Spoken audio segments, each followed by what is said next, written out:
of the nation with impunity, because in most cases they do these things, succeed and go back. Or they conquer those territories like local governments like we had in Borno State and some other states in the north, where the Boko Haram and these bandits are already in charge. They hold sway in those local governments. Even the governors confirmed this morning. So it is so sad that we have a president or we have a governor. Most times when we say president, a lot of people we've slanted interpretations into it by you keep attacking the president, you keep attacking the president, but the box of is stable. So when we say Mr. President, what it is like how like mechanical? Yes, that's the word for it. That symbolizes the government, it symbolizes the nation as we speak right now. So that is why it is becoming worrisome, because we have a concatenation of these attacks. It is not just a one-off thing. Today you're going to hear of Borno, tomorrow you're going to hear of Niger State, next the day after you're going to hear of another state. So the country is almost under siege, And this is a government that maximizes the minimum and minimizes the maximum. You have external aggressors coming to destroy, invade your nation. You are less concerned about that. You are more concerned about people who are protesting against and externally. All right, let's check out the Daily Independent newspaper this morning. World Bank is saying that the effect of COVID-19 pandemic have brought Nigerian household food security under threat. Do you agree with this postulation?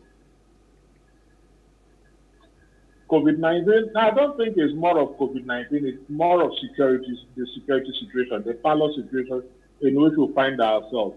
Yes, I agree. When we had the lockdown, of course, when people sat back, you couldn't tell your wife you're going to play golf. You couldn't tell her you had one meeting or the other. You couldn't talk of political meetings and so on, although there were breaches by top politicians in the country who felt they were above the law. But apart from that, I don't think it's more of COVID-19. I don't think it's COVID-19 per se farming. That's irrefragable. Of course, when you talk of inflation, and when you talk of inflation, of course, once they are appointed, it's seen as a gravy trade. They are not there in the image of Nigerians. They are there to further align their pocket. If ASU goes on strike for 1 year, not because the child failed, but because ASU went on strike. Because the federal government failed to do what it ought to do. So what are government officials doing with 20 cars in their convoy, in their entourage? What are you going to do with that? Go to Ghana, you can never see that. Even if you go to Britain, they're not even having it. Most times he walks down to 10 Downing Street. Of course, you have this. Is the United States and the UN's reaction to the NSA's report. It says on the Punch this morning, Nigeria risks U.S. arms embargo over alleged protesters' killings by soldiers. AI director, Amnesty International director, asks U.S. Congress to apply Leahy laws against Nigeria. Goes on to say government officials risk visa ban, withdrawal of privileges, says Akinterewa. And PDP rep asks Blinken to probe violence against other role, so to speak, heavily, and I never had any interest. But what the Lagos State government should do is to ensure that it implements the only way you can assuage the feelings of the tribulating families of those that lost their loved ones is because you can't bring back the dead, it's not possible, is by doing something to show penitence. And one way is to ensure that the commander, the man who commanded those military men to go and carry out that massacre, is retired forfeit. It's retired forfeit.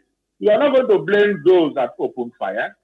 Of course, they lack conscience. Without the twinge of conscience, they did what they did. But they took orders.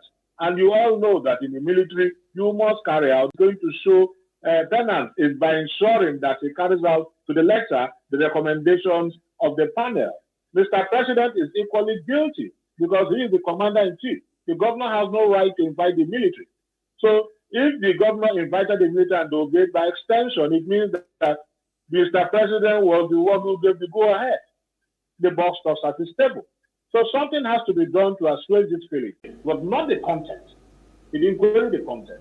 He said he's waiting for the state government to release the white paper. Yeah, so that's what I want to get into. So, Mr. Inkotare, hold on. Kindly hold on. So what do you think would be in the white paper? Because from what we've seen, there's a lot of, there's a level of indictment that the state governor has. And so, need their findings and make recommendations. Definitely, you need a white paper and gazette it. So it's a normal thing. What Nigerians are bothered about is that they should not tinker. They should not at all in any way, because most times what the government will do is they will go and expunge all those things that indicted them, all those indictments in the white paper. They will try to expunge them or try to embellish them. It's actual. And if it's not remorseful, I can tell you that it's going to trigger another one. Because then people are really angry. Their nerves are afraid. And the governor has to be extremely careful in dealing with it. Extremely careful. So there is no point in going to, I believe in another 1 week or thereabout, the white paper should be out. And immediately after, they are talking